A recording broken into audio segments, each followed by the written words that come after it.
Welcome to Chatterbox Bearcats, everyone. Cincinnati falls on their home floor, 81-71, taking a beat down to the hands of the Texas Tech Red Raiders, who shoot it 12 of 31 from deep. They dominate the offensive glass 10-3 in that statistic, and they put Cincinnati on the outside looking in terms of the bubble as we enter the late portions of January. Houdini, welcome to the show. Hudson Klauke, Charlie Walter. This is Chatterbox Bearcats. You can find it wherever you get your audio podcast. We stream live after the games on YouTube.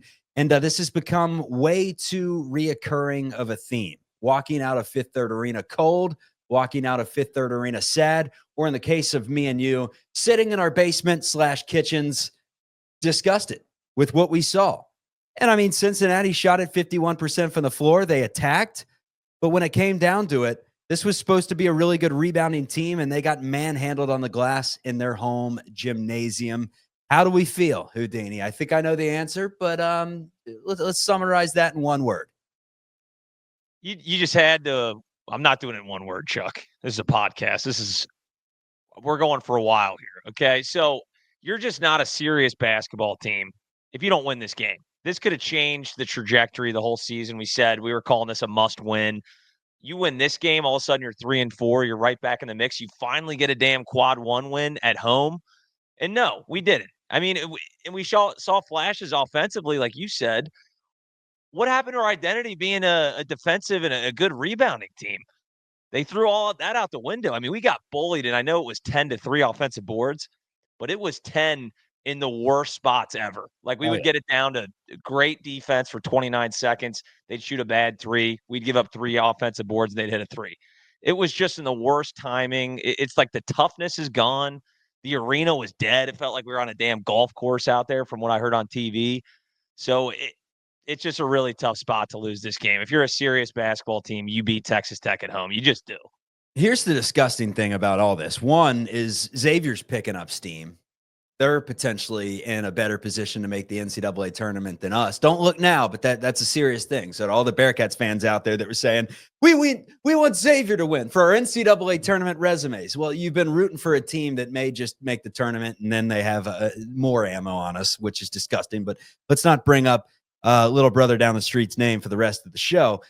This brings me back to my point where I told you the Minnesota Golden Gophers story, where I was down at the bar in Chicago and I tapped on my buddy's shoulder and I said, look at those idiots in Minnesota Golden Gophers gear.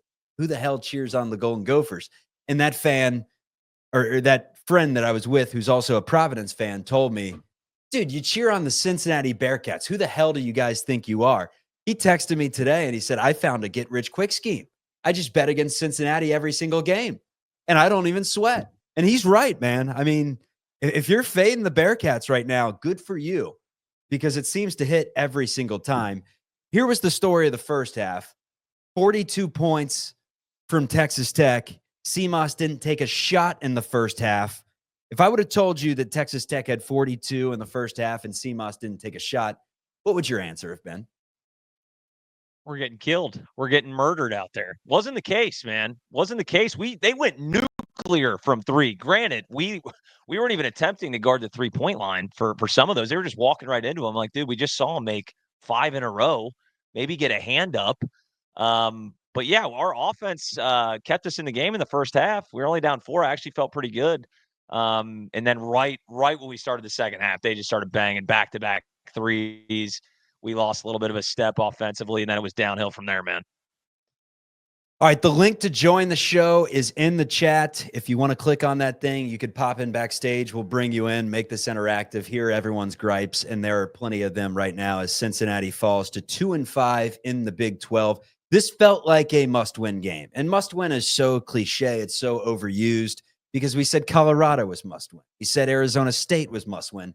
I'm pretty sure we used the Xavier game as a must-win example as well. But this was a need-to-win game, right?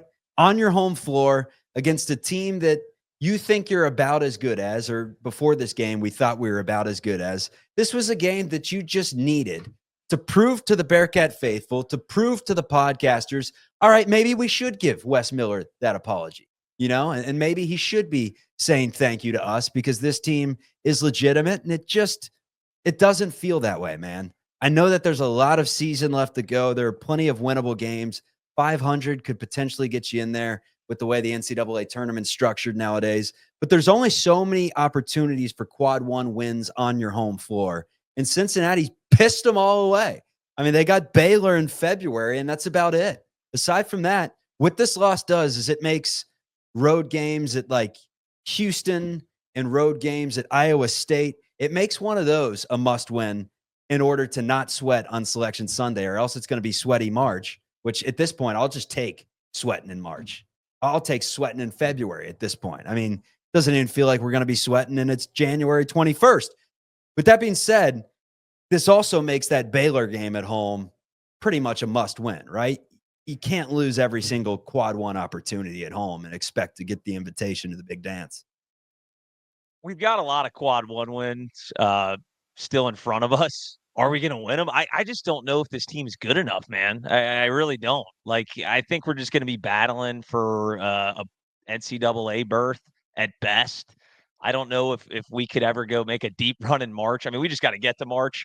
We're still in the mix there because we have a lot of opportunity in front of us. But, like, I don't know if this team is good enough. We don't have that dog on the roster. I know we talked about it in the offseason, and we thought, hey, maybe – a combination of Seamoss, Jizzle, and Dan could get it done. But we don't have like a Jaron Cumberland. We don't have a Landers Nolly or a Gary Clark. We just don't have like that guy that can take over a game like JT Toppin did to us today. We just don't have one. And I don't know if that's, hey, I guess the one positive that you saw today was the offense moved a little bit better. And Jizzle James, when he had a fantastic night, 8 of 12, 17 points. We haven't seen that from him basically since the non-conference slate. But I just don't know if we have the depth and the talent really to compete with the top dogs in the conference by any means. Offense wasn't the issue. 51% from the floor for Cincinnati. That the three-point shooting, they hoisted less than they typically do, just 14 compared to Texas Tech's 31. Unfortunately, Cincinnati only made 3 of them in the game. Betsy had 1, Jizzle had 1 for 4, and Seamoss had 1 for 4. 3 players in double figures. It was Mitchell 12, Seamoss 10, and Lukosius 17. You mentioned it. But going back to what you said about the not having a dog, I remember we had Ryan Hammer on the show, who's got like 1 million TikTok followers. Big get for Niehaus. Niehaus just slid into the DMs. He's like, hey, I got Ryan Hammer on the show. I'm like, who's Ryan Hammer? And Lily's like, you don't know who Ryan Hammer is? He's basketball gospel. So I took everything that he said with grains of sea salt. I valued his opinion. And when I asked him about Cincinnati being a legitimate contender, he basically said, I look up and down the roster and I think you guys could have some trouble because there's no alpha there. And I was like, oh, Jizzle James. It's Jizzle James. Well, Jizzle was the alpha today, and the team just didn't have enough to take down Texas Tech, which brings me to this point. It's year 4 of Wes Miller, and I don't want to turn this into the Rag on Wes show. I've done that plenty this year. But for anyone that keeps saying, like, give him more time, he's going to figure this out, give him more time. Texas Tech turned this team around in 1 year. And by turn it around, they made the tournament last year, but they lost everyone. They flipped their entire roster. They went out in the portal. They brought in a brand new crop of guys, and this is what they brought to the table, a team that smoked Cincinnati at Fifth Third Arena. This is not Mick Cronin's first year where you got to go out and get Tim Crowell and Marvin Gentry and Adam Chanyuk and Hernal Hall and all these different guys just to field a team. This is a different era. You brought this up the other day, Hudson, because Mike Woodson is on the hot seat at Indiana. Mike Woodson's made a couple of NCAA tournaments. He's been at Indiana as long as Wes has been at Cincinnati. Louisville, who's considered a worse program by all standards historically compared to Cincinnati, fired Chris Mack after 4 seasons when he made the tournament 1 and probably would have made it 2 seasons if it wasn't for COVID. Wes has the longest leash in America. It's truly that way right now. This program is a lot bigger than Wes Miller. I'd be saying this if it was, Pat Kelsey was our head coach year 4 and he was struggling, whoever it may be. This program's a lot bigger than one coach. And we are in the situation right now where they're not going to fire him regardless of what happens because of this buyout situation. So we need to start pointing our fingers to the top, fellas. This ain't on Wes. It's on a guy named John. John! What have you done to our beloved Bearcats athletics program? We lose at home way too much, man. Oh, it's I'm so used to it. Like my girlfriend passed by when the game was in the second half, and she was like, "Oh, are we winning?" And I was like, "No, nope, we're definitely losing." And she was like, "Oh, you're not even pissed." I'm like, "I'm used to it. I am used to it. It's getting bad. Like we don't protect home court at all." And to your point, 4 years into a tenure at a program like the UC, not making the tournament once is just completely unacceptable. It's an objective failure by all standards. There's just no way that it can happen. Even sneaking into the tournament one time isn't good enough. And the one person I was trying to look at programs that kind of aligned with where UC is, and some names came up, Illinois, for example. Like I was like, oh, a coach would be gone in 4 years if he didn't make the tournament. Somebody brought up Pittsburgh and Jeff Capel. I'm like, that guy stinks. He should have been fired 3 years ago. So it's a tough spot to be in. I know Wes says all the right things, and he's certainly a good guy. Seems like a good leader, but at some point you got to put the product on the floor that actually wins basketball games. So you better do it at home. And he's not doing it. He just isn't doing it. All right, from a fan perspective, let's welcome in Mac to the show. Mac, where are we calling from, my brother? How we doing? Hey, how you guys doing? I'm calling from Maryland. Mac from Maryland, a Cats fan from Maryland. Yes, What's on your sir. Yes, mind? sir. Yes, sir. So what I've noticed here this season is that we do have the talent. The talent is there. However, and excuse the dark room, I'm in my movie room here. So Oh, you're living the Great dream spot to down watch there, the my game. man. Yeah, that's a great spot to watch the game. I like those yes, sir. seats. Oh, yes, sir, for sure. But with greater size screen comes with greater disappointment. So the thing is that they have the talent is there. However, I've noticed that they don't have that same. Like I grew up in the late '80s, early '90s, and so I'm used to seeing teams that were afraid to play us. Like after we would lose a game, like teams were afraid to even get on the court with us. I don't see that. Like like these guys in this game were bullied. You can tell that they had a game plan, shoot threes. I mean, these guys, I mean, they're great players on Texas Tech. I wouldn't say they're great, but I mean, they came in with a game plan and they executed that. And we would typically, we would stuff that game plan. We would defend that three. We would press, half court press, Bearcat traps all throughout the court. I did not see that at all. And it's very frustrating to see kind of the same thing. I thought Aziz, he's a great shot blocker, but there was some rebounds that he was laxy daisy. I didn't see any hustle, getting rebounds, blocking out, closing out on those three, pushing those guys off the 3-point line. I did not see that. And it's just, I mean, at some point it comes down to coaching. I'll let you guys speak. Good stuff, Mac, 100%. And that's where the debate kind of comes into play. Like, is this a talent issue? Is it a coaching issue? Is it half and half? And quite frankly, if it is a talent issue, that is on the coach, right? You can point to Texas Tech as the perfect example of a coach that just overloaded his roster in one season. You thought they'd potentially be screwed because they're bringing in a bunch of different players, but they got it done. And that's Texas Tech. Like, before Bob Knight got to Texas Tech, and even when Bob Knight was at Tech, like, who the hell are the Red Raiders at the end of the day, Hudson? Like, you can't tell me that they're a better basketball program than Cincinnati. No, and he's right. Nobody's afraid to come into Fifth Third Arena anymore. We've seen it time and time again where programs like Texas Tech beat us. And we got Mac in Maryland building the sickest man cave I've ever seen in my life. And he's got to watch this shit. He works too hard for that. We got to turn this around, man, because he's right, though. It's like we got out-battled, out-toughed, out-willed, out-hustled. They were just launching threes. I mean, they ended up shooting 38%, solid clip, but they were just throwing it up and just getting the offensive board like it was no issue. We were ball watching, not boxing out, like just the standard stuff you expect from a UC basketball team. We just don't have it, and we've shown it all year. I mean, I know this clip doesn't necessarily work because we are the Cats, but you know this, Houdini. We don't need no cats. We don't need no meows. You need to be more like a dog.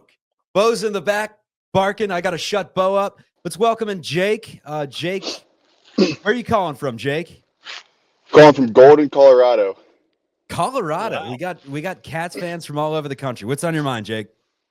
I was just calling in. I'm a UC student, and I just want you guys to say some prayers to the students, man. 0 tournament appearances since 2019. I mean, just a horrible time to be a UC basketball fan as a student. It sucks. It really does suck.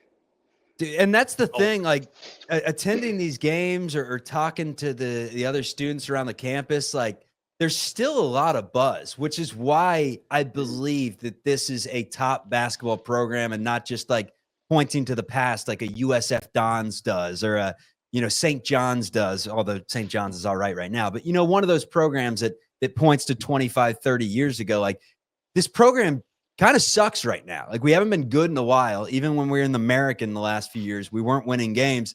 Yet it still seems like people care. I mean, Jake's in Colorado. He's pissed off. Yeah, it's been bad. I mean, I'm a student myself. I'm actually interning here in Colorado, but I thought I was going to get screwed over. I thought the team was going to the Final Four for sure, and I was going to miss it all. Guess I'm not missing much. So no, you're not. It's not good. Thanks for being a part of the program, man. Yeah, of course. Appreciate it for having me. Yep.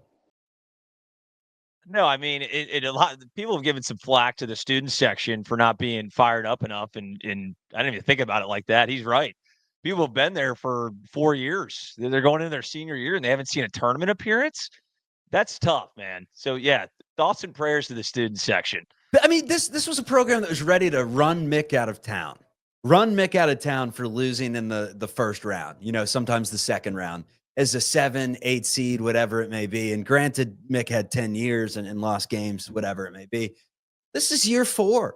This is year 4 of the same thing, the same issues. I told you before the season, I was like, hey, we're going to have that conversation about Wes if this team struggles. And we all shrugged our shoulders and just said, they're not going to struggle. They have too much talent. Lily on a show 3 weeks ago, when I said this team, if they miss the NCAA tournament, could Wes be on the hot seat? He said, that's inconceivable. This team ain't missing the NCAA tournament. It's starting to look that way. We're 13th in the Big 12 right now. It's very much looking that way. Now, you don't want to overreact too much, but I mean, so far this season, we have been atrocious by all standards. I mean, really, our best win is Xavier. And I know you mentioned that, whatever, they just beat Marquette. Yeah, they have a better trajectory than we do, which I did not see coming. So it's a really tough spot to be in. Again, we do have plenty of opportunities, but do you feel good about actually capitalizing on any of those? Because I don't. Can you imagine, as a UC fan, having one season where we had a roster overhaul like that and had a team that played like Texas Tech? Can you imagine? Certainly not. We've seen us try to do that. I mean, hell, we thought coming into the season with the guys on the roster that this was the year. We were like, this is the year. It all makes sense. We're all going to get out aboard the West train, and that has not come to fruition at all. And this would have been huge because, I mean, seriously, we won this game. Would you not be feeling great right now? Rattle off 3 straight. You're 3-4. You get your first quad 1 win of the season. You actually protected home court. I'd be feeling great. We didn't do it. We didn't get it done. No, and the schedule doesn't get any easier. That's the tough thing about it. Technically, it does get easier, but it's at BYU. It's at Utah. I mean, do you feel like both of those games are gimmies? Absolutely not, especially at BYU. Hell, Utah could beat us too. Our old guy, Gabe Matson, might drop 50 on us if we don't know how to defend a 3-point shot. Granted, let's admit Texas Tech analytically is like a top 15 offense in the country. I just didn't see us getting out rebounded like this and just getting physically dominated. That's what it was. Right? If we just didn't guard the perimeter well enough, because we had to kind of pick our poison. Like Toppin was killing us inside. Toppin for the game had 20 points. So, I mean, you had to throw doubles on him on the inside, and sometimes that led to open shooters. Okay, we understand that. It was the offensive rebounds that killed me, that turned into kickouts, and sometimes even multiple offensive rebounds where it was like third chance points. You cannot have that and be a serious basketball team when you have an offense that struggles. You just can't. And that's what this team is. Roy Williams. Can we get Roy Williams to be an assistant head coach? He seems to love Wes, says he's the toughest player he's ever had. which is a wild statement to make as he coached UNC to multiple national titles. But I mean, I guess I believe it. Maybe get him on the damn coaching staff because he's always here watching games. He's always at Cincy. He's always clapping for Wes. He was fired up. Apparently got the largest basket of popcorn that they even sold at the arena. And then we had to do that in front of him. It's a damn shame, Chuck. It really is. So after BYU and Utah, Cincinnati will have West Virginia at UCF, BYU and Utah again in 5th, 3rd. So technically, I mean, here's the glass half full kind of things. If you want to be completely delusional, maybe you had a little too much of the reefer tonight. You can look at this thing and say, whoa, dude, BYU, Utah, West Virginia, UCF, BYU, Utah. That was 6 games we penciled in as wins before the season. Unfortunately, this isn't before the season. This is reality, and reality is starting to set in that, like, I'll take 4-2 at this point in that stretch, and that'll be difficult. I mean, a road matchup in Orlando against the Knights, don't Sharpie that thing in as a W. But at some point, since he's going to have to start winning some games that they are not supposed to win. That's been the storyline of Wes Miller's tenure, whether it's, in the American when they played Memphis, or whether it's all these games against Houston that they've lost. I mean, Kelvin Sampson, you said before the season, I'm not even afraid of Kelvin Sampson in Houston. I think we're going to take him down with ease. We're terrified of Kelvin Sampson, who is Wes Miller's father. But whether it's those two, whether it's going into the Big 12 and now playing home games against Texas last year, or having Oklahoma when Cincy had a winning streak going, or to make it a winning streak, a road game against Oklahoma, the home game against Houston where Cincy had a double-digit lead last year. Like, they just can't get over the hump and get that W that they need that shows me that this team is for real. And the longer that it goes on, the more and more fans are starting to lose faith. I heard some more boos again at the stadium tonight. Place sounded like a funeral home, aside from that Jizzle James dunk and a few plays here and there. I mean, it's the sad reality of the state of Bearcats athletics right now. We're better than this. We deserve better than this. Yeah, and just looking ahead as far as we want to do the quadrant game, we got BYU quad 1, Utah quad 1, West Virginia quad 1, UCF quad 1. So we got 4 quad 1s in a row, and that being because it's at BYU and at Utah, the way the quads, and at UCF, which I don't know if it matters if we play at home anymore. Like, I'd rather go on the road sometimes at this point. So we have opportunities in front of us. I mean, even today, kind of off topic, but we're down. We bring it down to 5 points, and then Day missed the front end of that 1-and-1, man. And then just like that, we're down 11. Like, we had multiple opportunities to get back into it too. That's why it was such a shame to watch, man. We just couldn't finish the deal, and getting yourself in a hole 10 points doesn't help. Texas Tech shoots at 39% from 3 on the season. UC holds teams to 27% from 3. That's second in the nation. So it was kind of like, all right, their offense against our defense, which is going to win? Clearly, the 81 points from Texas Tech gets it done in that offense versus defense debate. So not the must win, not the should win, just one the Cats needed to win for morale, and they do not get it done. Look, Tech's got a good defense too. I mean, they hadn't allowed a single point in the final 5 minutes of the last 2 games, but this was one where Cincy needed a big win on their home floor because, like I said, aside from Baylor, we may not have another one, and if you don't win this, it just makes other games bigger. So it is brutal. I saw in the game today that Jizzle was 2 for his last 24 from 3 before he knocked one down. A lot of these are open threes. He's got to get to the gym and figure that out because in transition, he's as good as we've seen a Cincinnati player, minus Jaron Cumberland, Sean Kilpatrick, minus those 2 in the last 15 years. I mean, Jizzle in transition, even if it's 1v2, you feel confident that he's going to put the ball in the bucket. Let's start with Dan Skillings. Let's kind of break this down piece by piece because Dan Skillings announced last year that this is it for him.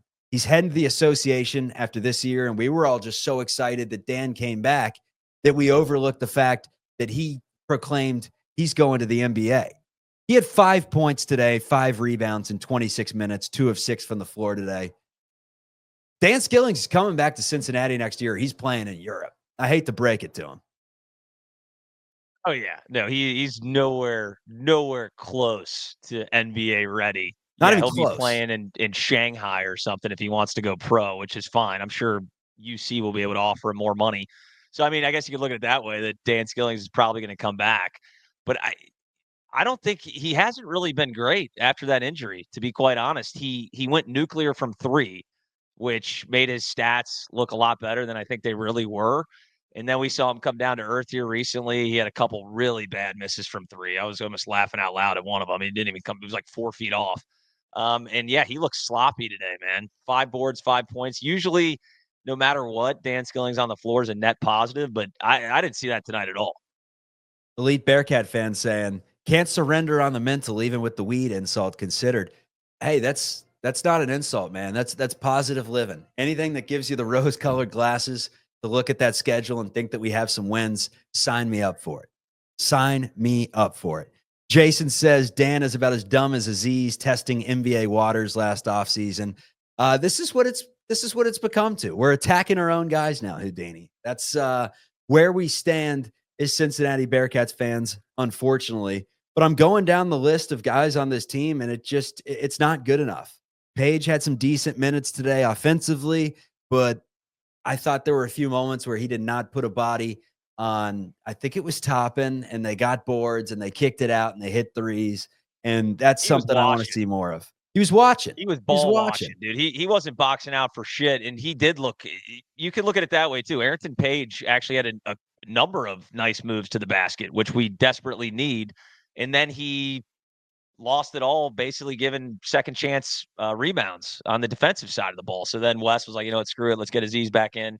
It's tough. I mean, Betsy hit a 3. That was nice to see, a big 3 at the time. But yeah, it gets tough when you got Dylan Mitchell, Aziz Bandago, Ayrton Page, and even Jizzle James when they can't shoot threes. No. I mean, you don't have to guard them. So when you have 3 of those guys on the court at once, or 2 of them even, it just clogs everything up. I mean, Seamoss could not – he looked like he was running for his life out there. I mean, he was struggling. He couldn't get by anybody. They were right on his ass every time he got to the three-point line for that little fadeaway 3 he likes to take. It was a tough outing for him as well. I mean, when you get 1 of 7 and 2 of 6 from Seamoss Lukosius and Dan Skillings, respectively, it's going to be tough to win. All right, Matt Myers says there needs to be major roster overhaul. Guys like Aziz, Seamoss have no business starting for teams expecting to be successful. They're bench guys or starters for mid-majors. They definitely have roles on very good teams, but maybe you're asking a little too much specifically of Seamoss. You know, he was Butler's top guy, but Butler hasn't been good in a long time, and we want to be great. Let's welcome in Vaughn. He's great. Where are you calling from, Vaughn? What's on your mind? Hey, I'm calling from Houston, man. I'm a Cougs fan, but I love you guys' show, man. Appreciate you, Vaughn. Appreciate it.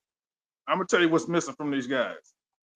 You know that old Cincinnati teams, they always had someone that got into everybody's grill, you know, when they weren't playing Cincinnati ball. And these guys they look like a bunch of good guys just playing basketball in the backyard, and you can't have that in the Big 12. I mean, you couldn't even have that in the AAC, but you certainly can't have it in the Big 12. You got to have somebody that lights the fire. And there's nobody on the team. The coach lights the fire, but he needs a player to light the fire. You know, a senior, junior, somebody that, you know. You've seen this firsthand, Vaughn, because you saw your Cougars demolished by Cincinnati for many years, and there was always that guy. Any conference, it was like SK, leader, Jaron Cumberland, leader, Gary Clark, leader. Sometimes you had them on the same team, and it was every single team had it. Mick Cronin's teams, they all had that guy, that alpha, the guy that you knew you could put the ball in his hands. You knew that he was going to play hard every single night and hold the team accountable. And then it switched. You got John Brannon in, and they had some good players. You know, David DeJulius, great player. Landers Nolly, great player. Wes Miller's had great players, but there's never been that guy that you can point to and say, like, that is Cincinnati basketball. And you're 1,000% right. That is the issue. We're still searching for it, and it's nowhere in sight, unfortunately, man. Yeah. Hey, I hate to see Cincinnati going through the struggle, man, because I like them when they're really competitive. I mean, they're still competitive, but they're not the same. Let me ask you this, Vaughn. Who broke your heart out of all Cincinnati Bearcats players over the years the most? Is it going back to the Conference USA? Is it, you know, in the last 10 years when you guys had those teams with Rob Gray and you were really solid and we took you out in the tournament? Like, who was the guy that killed you? Cincinnati was always they were the team to catch. You know, Cincinnati has a huge history, and they've beaten Houston so many times in the past.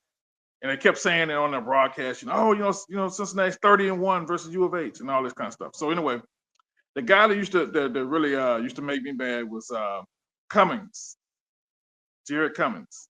Cumberland. There you go, Cumberland. Yeah. Man, it's been so long. Had the shot. What was that like? He specifically did it against Houston. It was twice in the AAC tournament. One of them, Houston. We had no business beating Houston, and Cumberland and Jennifer and that whole team went off, man. So Vaughn, good stuff, man. You're giving me a good reference for Houston Cougars fans because I've never met one aside from you, and you're the man, Vaughn. So thank you for joining the show today. Thanks, man. Appreciate you, man. All right, let's welcome in Timmy. Is this the famous Tim Hines? This is him. What's up, guys? What's on your mind? You calling from South Carolina? Nah, I moved to Columbus, Georgia. Columbus. All right, we got people from all over the globe calling in. We've got Maryland, we got Houston, and we got Timmy calling from. Show. It is. What's on your mind, Tim? I feel like you guys hit on a lot of spots. I mean, the rebounding. I feel like winning teams will get some of these rebounds we're not getting. I mean, we're not boxing out. Over the course of 20 games, you can only blame bad luck on so many games. I mean, eventually you gotta create your own breaks, create your own luck, and we're not doing that. I mean, whenever we get within 5 or 7 points, I feel like we give up a wide open put back, stick back. And I mean, Texas Tech, you got to give them credit. They're good. I mean, they will make you pay on everything that you give them, but we were giving them too much. And I mean, like you said it earlier, UCF coming up, they're scrappy. Like, that's not an easy win. You can't get in too big of a hole. I think Vaughn had some good points, especially with like not having that alpha leader. Like, these guys are like UC players. They're real connected, but like they're not giving each other tough love, which in these kind of games you need that. And it's almost like them and the relationship with Wes Miller it's like too much of a friendship rather than like holding each other accountable. Like, Jaron Cumberland used to do it. SK used to do it. We just don't have that. And we have opportunities coming up. But you got to bank on 1 or 2 more eggs. We're going to lay 1 or 2 more eggs, right? So it's going to be tough to get over that hump without going on a major streak. And I just don't know if this team is capable of going on a consistent streak because they lack consistency. Good stuff, Tim. You're one of the most positive human beings from what I know about you. And you seem very dejected like most of Bearcat Nation tonight. But I'll tell you this, Tim, the only way to go is up. I promise you that, my friend. We're going to get back there in both football and basketball. Some of these shows, one day, Houdini and I will not die until we are doing these shows and saying the Bearcats are back on top of the world. Dude, although we said that this year. I feel like we need like a 30-minute break before these shows start on these losses because they're getting hard to take, man. They're getting hard to take. No doubt about it. Timmy, have a good rest of the night. Thanks for calling in, my man. Let's welcome in Reed to the show. He's driving home from what I presume Fifth Third Arena in the freezing cold. Reed, my man, how we doing? Not too great. I could have guessed freezing that. cold. We got a couple disgruntled Bearcats fans. Yeah, impossible to get out of the garage, but I got a very special guest for you guys. Yeah, hey, Campus Green, figure it out. Figure it out, Campus Green. What is it, 9:36? I can't get out of the arena. We got one of our hosts, Nick Niehaus, who reportedly has broken his foot from stomping so hard at the play from the Bearcats tonight. That's why I wanted to come on. No, that's why I wanted to come on. He's a stomper. He told us that when he gets pissed, he stomps his foot over in 136, and it's like, dude, who stomps their foot? I can attest the floor was shaking. No, see, what Hudson said, and this is why I wanted to come on, what Hudson said with his girlfriend passing him, and she's like, well, you're not even pissed off. He's like, I'm used to it now. I had my buddy stomping the floor today, not Reed, another friend of mine we were watching with, and I'm just laughing at him. I'm not even upset anymore. We've become so used to this not winning at First Third Arena against a somewhat, elite team. Like Texas Tech, don't get me wrong, like I think they're top 25 good. They're probably top 15 good, but we can't just expect to lose these games every single time. So, that's it, guys. We can't get out of Campus Green. Tonight sucked. That's all we got. It was insult to injury trying to get out of that garage. No doubt about it. Thanks for calling in, fellas. Houdini, soon they're going to have disposable pen night or something at the arena just to – I mean, that's why Niehaus is going to the games at this point, right? He's like, I have a bond with this community. I want to go. I want to have about 7 Cincy lights, and I want to be pissed off. But that's the state of the Bearcats, folks. It's kind of sad. I'm running down through the notes trying to figure out when this thing went wrong. And at one point, this was a decent game. Like Tech started 2 of 11. Cincy had, I think, an 8-point lead. Tech's coach was furious, screaming. I was like, all right, these guys look terrible. Then Tech went 11 of 13. It was brutal. The positives, Jizzle found his mid-range. Jizzle looked very good. That's about it. That is about it positive-wise. Yeah. We got Vaughn calling in as a Houston fan, and he feels bad for us. That's how bad this is getting. Like, he's like, I just kind of wanted to see you guys be more competitive. Honestly, I used to be a big rival, but I don't really see it like that anymore. It's tough, man. And maybe he's right. Maybe we got too many nice guys on the roster. Like, we don't have that enforcer. We need somebody getting in each other's faces, more accountability on this team, light a fire under somebody. And I still look at maybe that one guy off the bench, Rayvon Griffith, because I refuse to believe that he would allow that many offensive boards. Just let him get him. Stop. Just put him in. Let him get scrappy. Get some energy on this damn team. Did you think the energy was high tonight? You sound like I mention this sometimes. I host the Locked On Warriors shows, and the entire Warriors nation right now, instead of just saying like it's over, the dynasty is done, they all say like, play Quentin Post more. Why are you going so small, Kerr? We need more Guy Santos. It's like you can't rearrange chairs on the Titanic. You can't rearrange the deck chairs. At a certain point, West constructed this roster. There's too many flaws. They're not good enough. And I thought they were at some point this season. I'm still holding out a sliver of hope. Like 2 years ago when West came to the podium and he said, we're going to figure this thing out. All the movement posts. He said, we're going to figure this thing out. I promise you, we're coming. If it's the last damn thing I do, I will die before this team doesn't figure it out. And I said, Wes, what are you going to do? You going to play Jarrett Hensley more? You going to get more from Micah Adams-Woods? Like, your team just sucks. This year I look at the roster and I say, okay, maybe if Jizzle puts it together, Dan improves, Dylan kind of finds an offensive bag, like maybe this team can be tournament bound. But there's too many ifs at this point. I mean, every team that Cincinnati has played that's going to be playing in March, we've lost to. Every single one of them. We as Bearcats fans, we want to get to a Final Four someday. Obviously, you got to start with just making the NCAA tournament, but we want to get back to that point where we can make a Final Four. If you can't beat anyone, you're not going to win a game in the NCAA tournament, unless I guess you're NC State last year. That's what we're hoping for right now. Kevin Keats saved his job last year. He was done. And NC State just made this miraculous run to the ACC championship. They won that, and then they went to the Final Four, and it's like, well, here's 4 more years of Kevin Keats, which reminds me, I got to look up how NC State is doing this season, because that was the most ridiculous thing in the world. NC State is 13th in the Atlantic Coast Conference. They're 2-5 right now. We all know that Kevin Keats isn't a good coach and isn't going to figure things out there, but he just made that miraculous run. Mike Davis did it in Indiana, and it, made Mike Davis look like a competent coach, and he got some jobs that he probably shouldn't have, and he didn't do anything anywhere. Although I think he took UAB to a Sweet 16, maybe beating Kentucky. Squeaky Johnson. But anyways, that's really it from me. What are your final thoughts before we shut this thing down? I'm not selling all my stock just yet. Like I said, I think, 5 quad ones in a row for us? Well, guess what, Houdini? You bought your stock at $7.89 a share, and it's down to about 30 cents. So, of course, you're not going to sell it because you're getting nothing.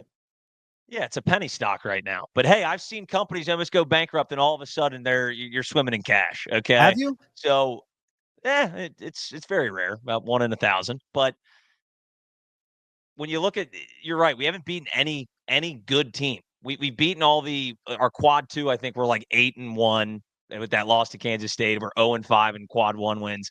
We haven't beaten any real tournament teams. And at some point, you got to do it.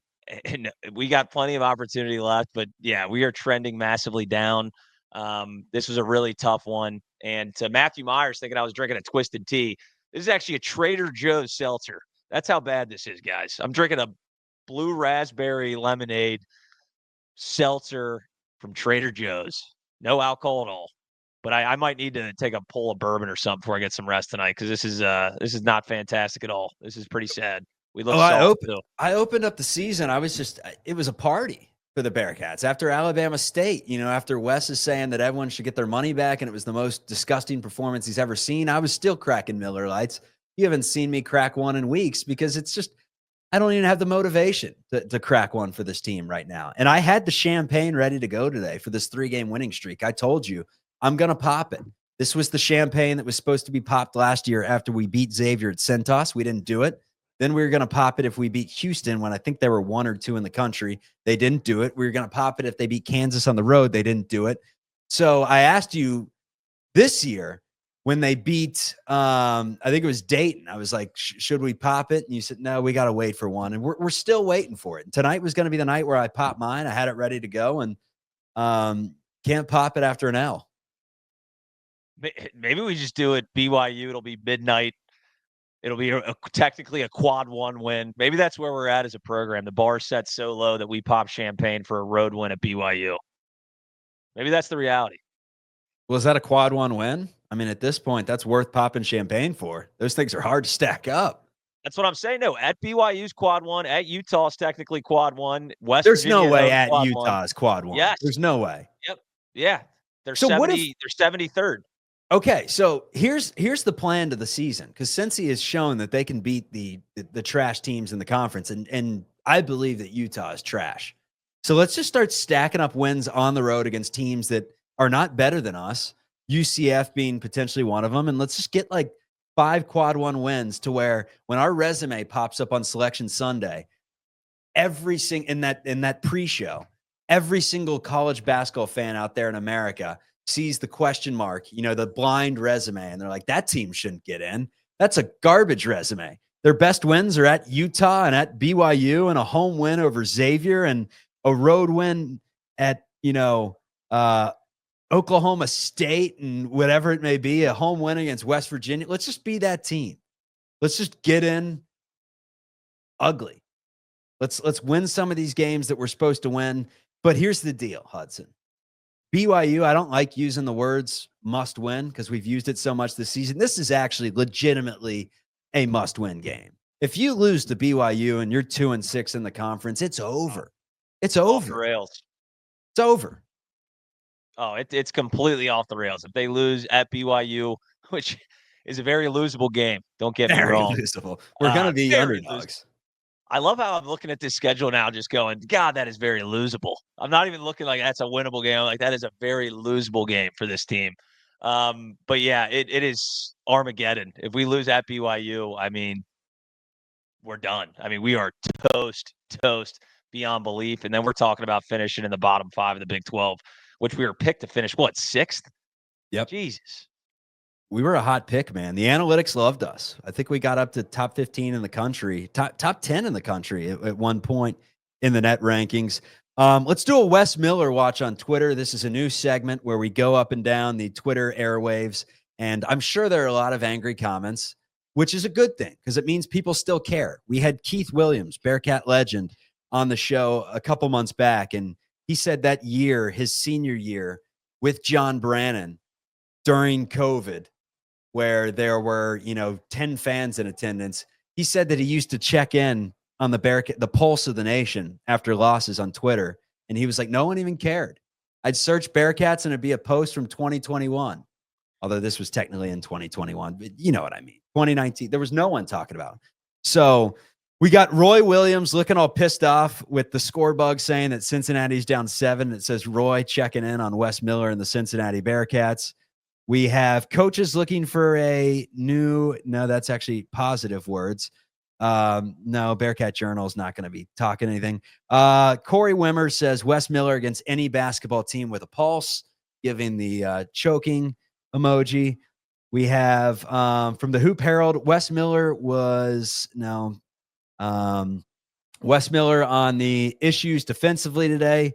Quote, we were number 1 in the nation defending the 3-point line. Technically, you were number 2, Wes, entering the game, and they hang 12 threes on us. Very frustrating. He was definitely upset. We have not even a lot of people complaining about Wes Miller right now on Twitter, which is not usual. We have plenty. I hit top, and obviously top is kind of state-run media, whereas when you hit latest, you get all the angry people. So we got Wes Miller quad 1 record. He's 6-32 in quad 1 games. He's 0-10 at home. That is terrible. We have the Wes Miller experiment has to be over from Tyler Smith. We have list goes on and on. Please extend Wes Miller from a Xavier fan. And then last one, before you guys send hate towards Wes Miller, remember you aren't just attacking the coach, but a father, a husband, and a Christian. One bad game shouldn't take away what he's brought to this program, and we shouldn't look forward to seeing him continue. We should look forward to seeing him continue to lead our Bearcats. Look, it's 4 years. They're not going to do anything about it. So be it. That's on the AD for getting us into this sticky situation, but I do not believe that this guy is going to turn around. Prove me wrong. I love the Cincinnati Bearcats. It pains me to see them like this. I thought he was the guy just like everyone else. He bought me in the pressers. Houdini has a tattoo of Wes Miller's face on his ass cheek. I didn't go that far. I do have a C-paw on my ass cheek. I digress. This isn't working. This isn't working. It's not fun. That tweet say Wes Miller was a father? I think he's joking. He's joking. Oh, you never know. He's a Texas Tech fan. He's a Texas Tech fan that sent that. If you go through, if your algorithm just isn't right, if you don't see any negative tweets about UC, I mean, that's the one thing that you can point to. There's still a lot of passion around this fan base. A lot of people are pissed off. No pun intended on Wes saying that after every presser that he's pissed off. But yeah, people are not happy, and rightfully so. Like you said, I mean, what was it? He's 0-10 in quad 1 wins at home. That's ridiculous, man. What are we doing? Who are we? This team UC should never be 0-10 under any tenure in quad 1 wins at home. Protect home court, and he hasn't done that at all, literally at all, his entire tenure. This isn't year 2. This isn't even year 3. This is year 4, man. We got to step it up. We got to turn it around. Hopefully they can rattle. Beat BYU, for the love of God. That's all I ask. Should we play for the outro, should we just play the chatter, the podcast that we do together that has been on hibernation? We got Ice Cube and Josh Johnson in back-to-back weeks, our 2 biggest guests ever. And then we folded. We got too busy, but maybe we'll have to start doing some bonus episodes on Chatterbox Bearcats. We lose to BYU. We might have to just stop this program altogether and just go to that full time because, I mean, how many people are going to be tuning in? We already had a couple guys stay crazy in the chat said he's done watching UC basketball until further notice. So we're losing people. They're dropping like flies. We can't have it. Well, subscribe to the chatter because maybe we'll pop out a few episodes here. That is it from us, Chatterbox Bearcats. Find us wherever you get your audio podcasts. If you're joining us on YouTube for the first time, you like the show, definitely subscribe to the audio podcast. It will be there for you in just a little bit. And by just a little bit, I mean late Tuesday night, early Wednesday morning. For Houdini, his name's Hudson Klauke. I'm Chuck Walter. Have a great night, everyone.